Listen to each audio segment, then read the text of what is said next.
দিশা, আমি অফিসে গেলাম। এই নাও তোমার লাঞ্চ। দাও। শোনো, আমি অফিসে গেলাম, মার দিকে খেয়াল রেখো। আচ্ছা ঠিক আছে, তুমি সাবধানে যাও। আচ্ছা ঠিক আছে।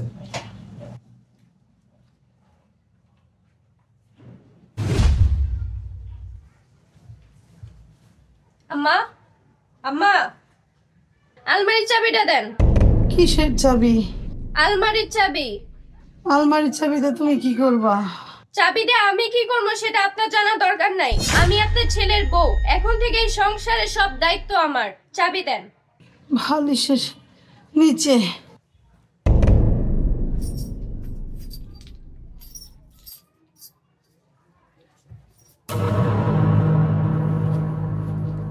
ভাবি ভালো আছো? হ্যাঁ ভালো আছি। মা কই? কই আর হবে, সে তার রুমে।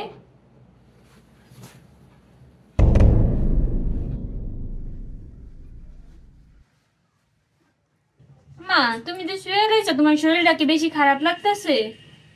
ও মা, তুই আইসস? শরীরটা কেমন শীত শীত লাগতেছে, মনে হয় জ্বর আসবো। যাক, আইসস ভালোই হয়েছে। তোর ছোট কালার দুলটা আর গলার চেনটা আলমারিতে আছে, তুই নিয়ে যা। মা, ওইগুলা দিয়ে এখন আর আমি কি করবো? ওগুলা তো ছোট ছোট জিনিস, ওইগুলা কি আমি এখন পড়তে পারবো? তারপরও তুই লিয়া যে এগুলা তো ছোট কালার জিনিস না, আলমারিতে আছে, আচ্ছা, চাবি দাও। বালিশের নিচে আছে। ও মা, তাই না তো? ও, চাবি তো বৌমাই নিছে। ও মা, বুঝছি, তোমার আর কোয়া লাগবো না, আমি এখনই বাবির কাছে যাইতাছি। মা ফাতেমা, যাইস না, মাইয়ারা জানি কোন ঝামেলায় পড়ে। ভাবি, আলমারির চাবিটা দাও। আলমারির চাবি দিয়ে তুমি কি করবা? তোমার সাহস তো কম না। আমার মার হাত আছে, পা আছে, আমার মায়ের বাইসে থাকা অবস্থায় আমার মায়ের সংসারের চাবি তুমি নিছো। তোমার এত বড় সাহস! তুমি কি ভুলে গেছো আমি এই বাড়ির বউ, আর এই সংসার এখন আমার। চাবি আমার কাছে থাকবে নাকি তোমার কাছে থাকবে? তুমি এখন এই বাড়ির মেহমান, তুমি আসবা যাবা খাবা, কিন্তু আমার সংসারের বিষয়ে কোনো কথা বলতে পারবা না। ভাবি, তুমি আমার মার সাথে যে খারাপ আচরণটা করতেছো, তুমি কিন্তু মোটেই ঠিক করতেছো না। আমি কিন্তু ভাইয়ের কাছে সব বলে দেব। কি? তুমি আমার নামে আমার হাজবেন্ডের কাছে বিচার দিবা? তোমার এত বড় সাহস! কিভাবে সংসার করতে হবে সেটা কি তোমার কাছ থেকে আমার শিখতে হবে? বের হও আমার বাসা থেকে, আর কোনোদিন আমার বাসায় আসবা না। যাও, বেরো। ভাবি, তুমি কাজটা কিন্তু ঠিক করলা না। আল্লাহ, মাইয়ারা যে থামাই।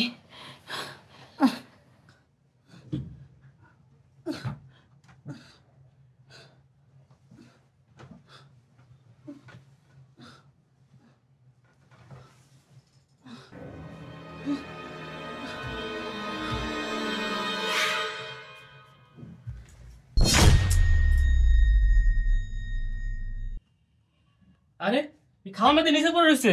ও খালাম্মা, খালাম্মা, খালাম্মা, কি হয়েছে? ও ভাবি, ভাবি, এদের খালাম্মা নিচে পড়ে রয়েছে, তাড়াতাড়ি আয়েন। কি হইছে আমার? ধরেন উপরে উঠে তাড়াতাড়ি। আম্মা, আম্মা, তাদের উপর ওঠা। সোহাগ, তুই তাড়াতাড়ি ডক্টর ডেকে নিয়ে আয়। আমি তোর ভাইরে কল দিতেছি। আচ্ছা ঠিক আছে ভাবি, আমি এখনই যাইতেছি।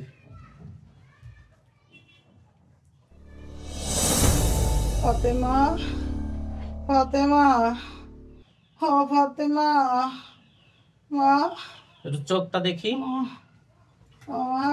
মা, ডাক্তার সাহেব, আমার মা কি অবস্থা? ফাতেমা। আপনার মায়ের মেজর কোনো সমস্যা না। আমার মনে হয় উনি কোনো টেনশন করে, এই টেনশন থেকে অসুস্থ হয়ে পড়ছে। আর ফাতেমা ফাতেমা করতেছে, এই ফাতেমাটা কি? ফাতেমা আমার ছোট বোন। ওনাকে একটু তাড়াতাড়ি আনার ব্যবস্থা করেন। ওনারে দেখলেই উনি তাড়াতাড়ি সুস্থ হয়ে যাবে। আর আমি কিছু ওষুধ লিখে দিতে আসি, ওনারে ঠিকভাবে খাওয়াইয়েন, টেনশন করার কিছু নেই। আচ্ছা ঠিক আছে ডাক্তার সাহেব। তাহলে আমি এখন উঠি। আচ্ছা সর, যাও না, গাড়িতে আসো। আসেন স্যার। মা, মা কি হয়েছে তোমার? তিশা, মা অসুস্থ হলো কিভাবে? আমি তো জানি না, আমি রান্না করতেছিলাম, হঠাৎ করে এসে দেখি মা নিচে পড়ে আছে। ফাতেমা আসলো বাসায়? কই না, ফাতেমা তো আসে নাই। আচ্ছা ঠিক আছে, যাও, তুমি মার জন্য গরম পানি করে নিয়ে আসো। আচ্ছা ঠিক আছে।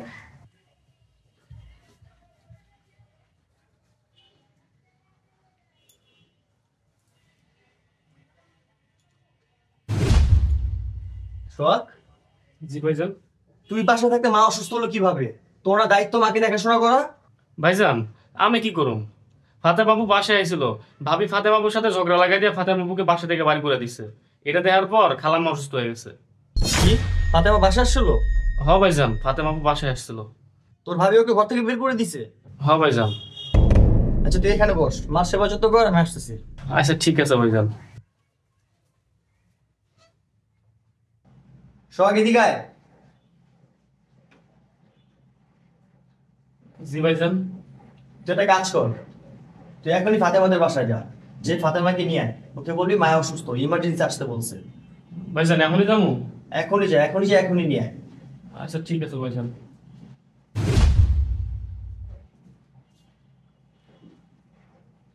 তিশা, তিশা, কি হয়েছে বলো? আজকে ফাতেমা আসে নাই? না, ফাতেমা আসে নাই। মিথ্যাবাদী!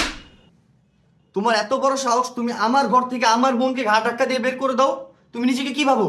নিজেকে কিভাবে মানে? তুমি আমাকে ভালোবেসে বিয়ে করছো, আমি তোমাকে ভালোবাসি। আর এই বাসায় কি আসবে না আসবে সেটা আমি ডিসাইড করব। আমি তোমাকে ভালোবাসি বলে তুমি যা মনে চায় তা করবে, তা তো আমি মেনে নিব না। আমার মা এখনো বেঁচে আছে, আর আমার মা যতদিন বেঁচে আছে আমার ঘরে ততদিন আমার মার কথাই চলবে। আমার মা যেটাই বলুক ওই কথা মতো চলতে পারলে তুমি এই পাশে থাকবা, না থাকতে পারলে বের হয়ে যাবা। আজকে তোমার জন্য আমার মা অসুস্থ হয়েছে।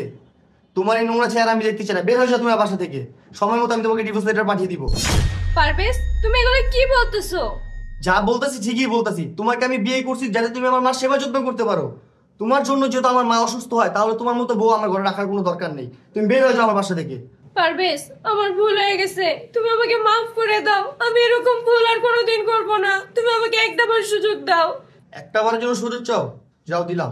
আর এটাই তোমার লাস্ট সুযোগ।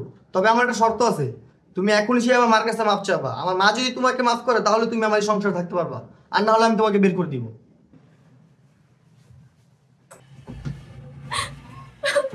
আম্মা, বৌমা, কি হয়েছে? তুই কাঁদতাছো কে? আম্মা, আমি আপনার সাথে অনেক বড় অন্যায় করছি, আপনি আমাকে মাফ করে দেন। না মা, তুমি আমার কাছে মাপ চেও না। তুমি তো আমার মেয়ের মতো। আম্মা, এই নেন আপনার সংসারের চাবি। এখন থেকে আপনি যা বলবেন আমি তাই শুনবো। বৌমা, তুমি তোমার ভুল বুঝতে পারছো, এতেই আমি অনেক খুশি। আজ থেকে এই সংসার চাবি আমি তোমার মন থেকেই দিলাম। তুমি এই সংসারটা আগলায় রাখো, আমারে তোমার মায়ের মতো একটু ভালোবাসো খালি। মা, আজকে থেকে আপনি আমার শাশুড়ি না, আমার নিজের মা।